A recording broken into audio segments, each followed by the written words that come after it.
Assalamualaikum warahmatullahi wabarakatuh.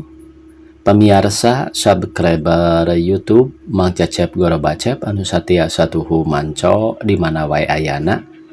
Dina dangat ayana urang neraskeun hanca carpon tina majalah Mangle tahun 1864 nomor 70 genap.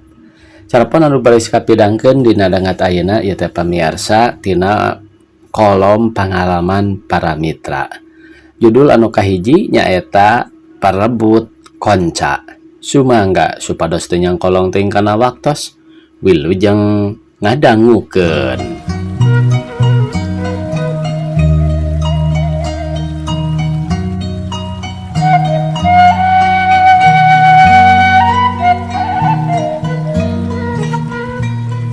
Da eta mah baheula 15 tahun ka tukang, lamun kabejakeun di pasantren atawa di tempat anu aya rajaban, masing sakumaha jauhna oge taya poek taya hujan, kukuring sapara kanca pasti dijugjug. Api-api tolab cenah singgatna tina tolabul ilmi. Padahal kalobaanana mah teu kuat ku pangbibitana nyaeta berkat atanapi konca alias sangu jeung lalawuhna. Kakapeungan osok oge aya kueh-kuehna.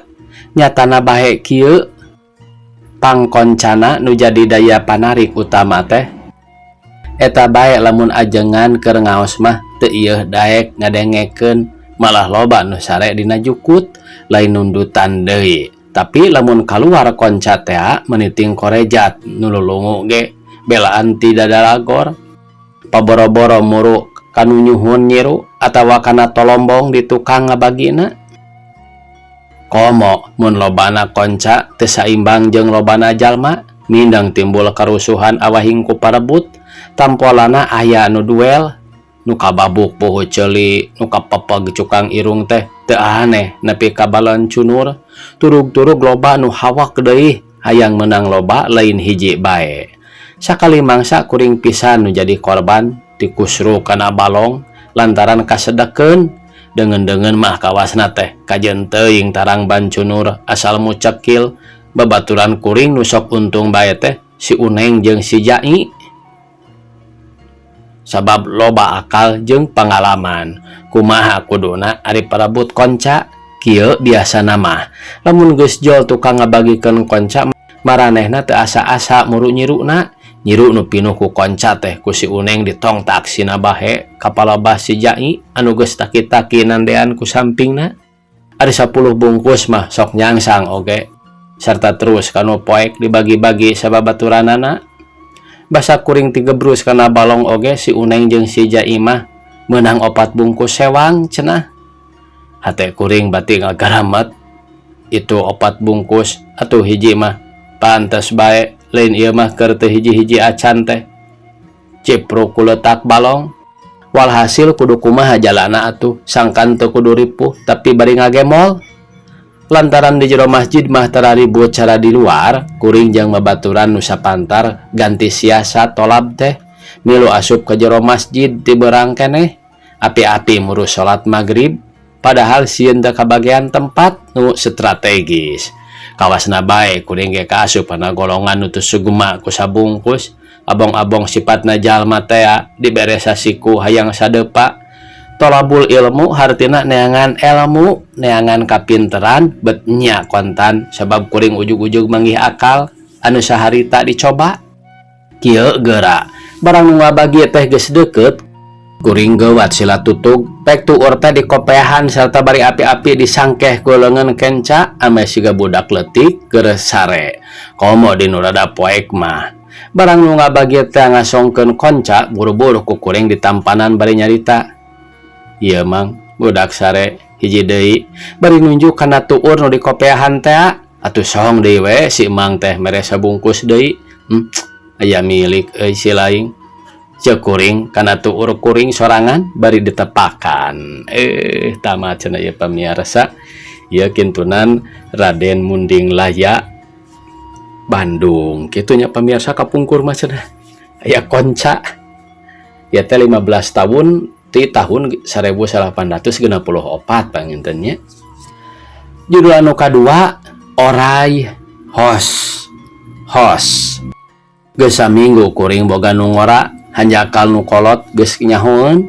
Dina malaman kuring kilir ka nu kolot bet kudu ngaronda. Rek embung kumaha da geus jadi tugas. Sanajan nenjo pasemon pamajikan beda ti sasari, kuring maksakeun maneh indit make baju kampret hideung, calana pangsi samping dibelitkeun. Kira-kira tabuh 10 peuting waktu kuring ngaronda teh. Nah, kuring bet hayang ka nu ngora. Barang nepi kuring ngarandeg di nu poek lantaran dina golodog nu kacaangan cempor katenjo aya nu ngajentul diuk nyorangan. Ari disidik-sidik sing horeng nu keur diuk teh pamajikan nu kolot ngintip kuring tangtuna ge. Teu panjang pikiran kuring nyalingkar ka pipireun imah kanu poek rek ningsieunnan manehna. Palebah kebon sampe anu remeng-remeng katenjona kunu keur diuk teh kuring ngadepong dina kamalir bari nuruban maneh ku samping. Leungeun nu kenca diacungkeun ka luhur, ramona dicungcungkeun ame siga hulu oray, bari pok bae disada.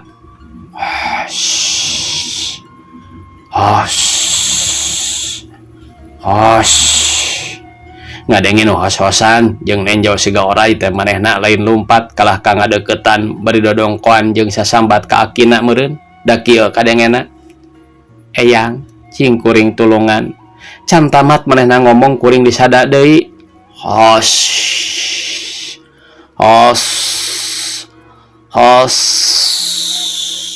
Barang jeung oyagna awak kuring. Nenjo peta kuring kitu jeung manehna nangtung bari nyingsatkeun sampingna, darag-dag lompat bari ngagorowok. Ya Allah, aya oray hos. Salamet kuring oge ku disangka jadi oray koros teh. Tamat cenah pemirsa. Ieu kintunan Bapak Hidayat Cianjur. Judul anu saterasna rek percaya rek henteu aya jurig dempak. Harita teh malam Jumaah, paman kuring tas lalajo bioskop, balikna leumpang da nganterkeun heula bebene ka jalan Nyengseret. Reng sajajab paman teh balik ke gancangan da sieun teu dibere tulak, ari datang peuting-peuting teuing mah. Palebah kuburan Astana Anyar geus pukul 12 liwat. Di jalan langka jelema nu ngulampreng. Kabeneran bet aya jelema ngajanteng bari diharudum jigana bae ronda malam. Ku paman di deukeutan rek menta seuneu keur ngudud. Tapi barang eta jelema ngalieuk ari kebeug teh paman reuas eta karekebek. Lantaran beungeutna eta jelema nah betrata alias dempak. Ngan anu kaciri teh panona kikiceupan. Teu tarangke deui ngan berebat bae paman teh lumpat satakerna. Eureun-eureun sote aya tukang bajigur keur nagog di sisi jalan, di jalan Astana Anyar keneh. Sigana bae nu keur ngitung bati, paman kuring teteg oge da aya batur. Tapi nah atuh kakarek gerek ngomong, deug-deug deui lumpat satakerna leuwih tarik. Si mana horeng ieu oge sarua jeung nu tadi pada dempak beungeutna teh. Capek teu dirasa awahing sieun, gok jeung tukang sate nu keur jongjon ngageberan satena. Atuh gancang bae. Paman teh bari meakeun tanagana ngadeuketan tukang sate teh. Pok bae hari weus-weus jeung haruha hareho menta ditulungan sabab sieun aya jurig dempak meuni sadua-dua. Si tukang sate nu keur jongjon ngageberan teh nyelang heula nangtung bari ngalieuk heula ka paman sarta ngomong, "Hingga kieu meureunnya." Ngomongna kitu teh bari ngusap beungeut, nembongkeun beungeut nu leuwih dempak ti anu tadi. Ku paman teu dijawab lantaran terus ngakulitik kapaehan, teu inget nanaon. Tapi ka ayeuna can karandapan deui manggih jurig dempak. Sumawona 3 hiji ge embung, kade we tah lebah dinya mah ceuk paman kuring. Tamat cenah ieu pamirsa, ieu kintunan Bapak Eri Herdiana Bandung.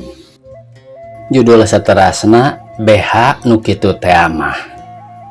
Kira jam 5 kuring diguyah-guyah ku kilanceuk basana teh. Yeuh, geuwat tah geuning aya beus ayeuna mah bisi tinggaleun. Harita teh kuring rek balik ka lembur ti Sindang. Nya kadenge sora beus ngagerung, korejahat hudang. Geuwat kuring di baju. Teu hese da ngalumbuk dina dipan, meh poho kana permisi, tuturubun ka jalan sieun tinggaleun. Sadatang ka imah kuring mumuluk saeutik, patih goah dibere tugas heula nyeuseuf pakean urut indit. Kuring mah gora giru dangdan lantaran rek terus ka kantor. Waktu balik patih goah teh bet beda ulat. Biasana ari poean gajihan diayakeun dahar oge.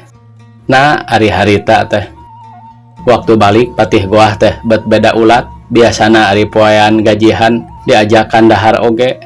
Sok marah mai dareh deh. Sagala datang capek teh kalah disampakeun manyun. Waktu balik patih goah teh bet beda ulat. Biasana ari poean gajihan diayakeun dahar oge. Nah ari harita teu marah mai teu dareh deh. Sagala datang capek teh kalah disampakeun manyun. Capek-capek ge kuring ngawayahnakeun manehna nya. Kunaon mah teh? Nah atuh ngajawabna teh bari rawah riwih. Beug pidato sagala rupa pokna teh. Taingan aom teh sering angkat ka sindangnya, sering ngabujeng kulem sagala. Kitu webeh namanya. Sanggeus kitu manehna lumpat ka pangkeng durug-durug ngabadolok koper, mesat taplak meja, brai koper dibuka, bruk pakaian kuring dilumbukeun. Ari nu manehna mah dipisahkeun dina taplak, bruk manehna nyuuh nangkuban dina ranjang. Kak kuring tak-takna dicekel bari ngomong leuleuy. Kunaon si emak teh teu pupuguh. Nah atuh hari koreja teh hudang panonna molotot bari neuteup semu ambek.